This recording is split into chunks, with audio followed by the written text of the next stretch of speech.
Hi friends, அனைவருக்கும் வணக்கம். நான் பிரகாஷ் பேசுகிறேன். இந்த வீடியோவில் நான் எதை பற்றி சொல்ல போகிறேன்னா, சுவாமி சிவானந்த அவர்கள் நெகட்டிவாகவே எப்போவுமே சிந்திச்சுக்கிட்டு இருக்கிறவங்களுக்கு ஒரு தீர்வு சொல்லியிருக்கிறாரு. அந்த தீர்வுக்கு பேர் தான் பிரதிபக்ஷ பவனா. அதை பற்றி தான் நான் இந்த வீடியோவில் சொல்ல போகிறேன். பிரதிபக்ஷ பவனா அப்படின்னா என்னென்னா, திங்கிங் ஆஃப் த ஆப்போசிட். எப்போவுமே நெகட்டிவாக சிந்திச்சுக்கிட்டு இருக்கிறவங்க ஆப்போசிட்டாக சிந்திக்கணும், அதாவது பாசிட்டிவாக சிந்திக்கணும் அப்படின்னு சொல்கிறாரு. எப்போவுமே உங்களுடைய அந்த உணர்வுகளை கேர்ஃபுல்லாக கவனிக்கணும் அப்படின்னு சொல்கிறாரு. பாசிட்டிவ் எப்போவுமே நெகட்டிவை ஓவர் கம் பண்ணக்கூடிய கேப்பபிலிட்டி உடையது.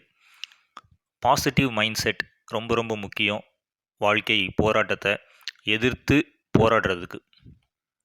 அதனால் எப்போவுமே சியர்ஃபுல்லாக இருக்கணும், பயம் இல்லாமல் இருக்கணும் அப்படின்னு சுவாமி சிவானந்தர் அவர்கள் சொல்கிறாரு.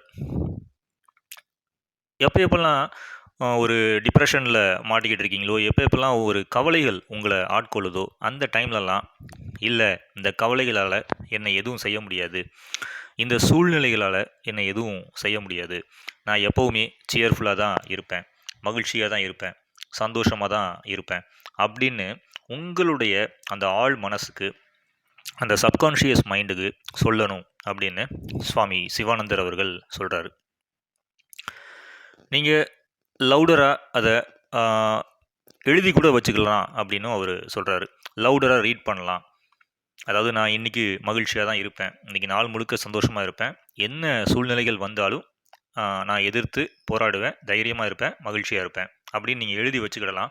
அதை எழுதி வச்சு நீங்கள் தினமும் அதை ரீட் பண்ணலாம் அப்படின்றாரு. அப்படி நீங்கள் ரீட் பண்ணிக்கிட்டே இருக்கும்போது உங்களுக்கு தானாகவே அந்த மோசமான சூழ்நிலைகள் வரும்போது அதை எதிர்க்கிறதுக்கான அந்த வலிமையும் பவர்ஃபுல்லான ஒரு மைண்டும் உங்களுக்கு கிடைக்கும் அப்படின்னு சொல்கிறாரு. அதுக்கு அடுத்தது அவர் என்ன சொல்கிறாருன்னா, டெய்லி இந்த வாக்கிங் பண்ணுறது, ஜாகிங் போகிறது, இது எல்லாமே டிப்ரெஷனை ஒழிச்சு கட்டுறதுக்கான அருமையான அருமருந்துகள் அப்படின்றாரு. ஒரு நடுத்தர வயதில் இருக்கிற அந்த ஒரு யங்ஸ்டர்ஸ் எல்லாமே நல்லா ஜாகிங் பண்ணலாம். They can run in the open air. இது கொஞ்சம் ஒரு மிடில் ஏஜாக இருக்காங்க அப்படின்னா, அவங்களுக்கு ஜாகிங் பண்ணால் அந்த ஃபிசிக்கலாக அந்த பெயின்லாம் வருது, பாடியில் பெயின்லாம் வருது அப்படின்னா, அவங்க ஒன்லி வாக்கிங் மட்டும் போகலாம். நல்ல ஒரு ஃபாஸ்ட் வாக்கிங் பண்ணிட்டு வந்தாலே ஆட்டோமேட்டிக்காகவே அந்த ஸ்ட்ரெஸ்ஸுடைய அந்த லெவல்கள் எல்லாமே என்ன செய்யும்னா குறைஞ்சிரும், நெகட்டிவ் ஃபீலிங்ஸுமே குறையும் அப்படின்னு சுவாமி சிவானந்தர் அவர்கள் சொல்கிறாரு. எப்போல்லாம் இந்த மாதிரி மைண்டு நெகட்டிவாக சிந்திச்சுக்கிட்டு இருக்கிறோம், அப்போ எல்லாம் அந்த சப்கான்ஷியஸ் மைண்டுக்கு இல்லை, எனக்கு எல்லாம் சரியாயிடும், இந்த பிரச்சனைகளை நான் சமாளிச்சிருவேன், வெளியே வந்துடுவேன் அப்படின்னு ஆப்போசிட்டாக சிந்திக்கணும் அப்படின்றாரு. அந்த ஆழ் மனசுக்கு திரும்ப திரும்ப ஒரு கட்டளைகள் கொடுக்கும்போது ஆட்டோமேட்டிக்காகவே உங்களுக்கு அந்த ஒரு வில் பவர் வந்து நீங்கள் பாசிட்டிவாக செயல்பட ஆரம்பிப்பீங்க அப்படின்னு சுவாமி சிவானந்தர் அவர்கள் சொல்கிறாரு. இதுதான் அவர் பிரதிபக்ஷ பாவனா பயிற்சி அப்படிங்கிறாரு. அதாவது திங்கிங் ஆஃப் த ஆப்போசிட். நெகட்டிவாக சிந்திச்சுக்கிட்டு இருக்கிற அந்த மனசை மாற்றி பாசிட்டிவாக சிந்திக்க வைக்கிறது. இதை நீங்கள் எல்லா உணர்வுகளையும் மாற்றுறதுக்கு பயன்படுத்தலாம் அப்படின்றாரு. உதாரணத்துக்கு, நீங்கள் இப்போ ஒரு பொறாமை உணர்வுகளோடு இருக்கீங்கன்னு வச்சுக்கோங்களேன். சில மனிதர்களை பார்த்து நீங்கள் ரொம்ப பொறாமைப்படுறீங்க அப்படின்னா, அதை நீங்கள் உங்கள் சப்கான்ஷியஸ் மைண்டில் மாற்ற முடியும் அப்படின்றாரு. நீங்கள் உங்களுக்குள்ளே போய் சொல்லலாம் அப்படின்றாரு. என்ன சொல்லலாம் அப்படின்னா, இனி நான் எந்த ஒரு சக மனிதனை பார்த்தும் நான் பொறாமப்பட மாட்டேன். ஏன்னா என்னுடைய கர்ம வினைப்படி, என்னுடைய விதிப்படி எனக்கு நடந்துக்கிட்டு இருக்குது. இறைவன் எனக்கு எல்லா பலன்களையும் கொடுத்துட்ருக்கிறாரு. அதே மாதிரி அந்த மனிதனுடைய கர்ம வினைகள், அவனுடைய அந்த விதிப்படி அவனுக்கு என்ன கிடைக்கணுமோ அதெல்லாம் கிடச்சிக்கிட்டே இருக்குது. இந்த ரெண்டுமே நிலையற்றவை தான். இந்த ரெண்டு பேருடைய, என்னுடைய காலமும் கடந்து போகும், அவனுடைய காலமும் கடந்து போகும்.